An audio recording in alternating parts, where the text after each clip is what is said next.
आज निघालो होतो कार्यक्रमासाठी आणि बाहेरचं वातावरण एकदम शांत होतं आणि ते अनुभवत माझ्या मनात एक विचार आला आणि तो तुमच्यासोबत शेअर करायचा होता. तर मन शांत ठेवणं आणि जिभेवर ताबा ठेवणं हे आपल्याला निवडावं लागतं.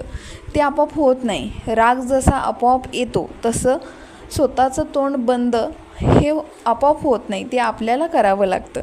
म्हणूनच म्हणतात की आपले डोळे चांगले असले तर आपल्याला सगळं जग चांगलं वाटतं.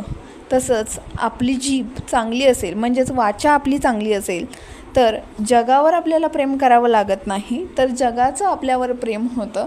हा एक चांगला थॉट आहे, चांगला विचार आहे आणि बाहेरचं वातावरण तसंच त्या अनुसरून त्या विचारांना होतं. म्हणून तुमच्यासोबत मी शेअर केलं. तर तुम्हाला हा विचार कसा वाटला तो कमेंट बॉक्समध्ये नक्की सांगा आणि चॅनलला सबस्क्राईब करा. थँक्यू.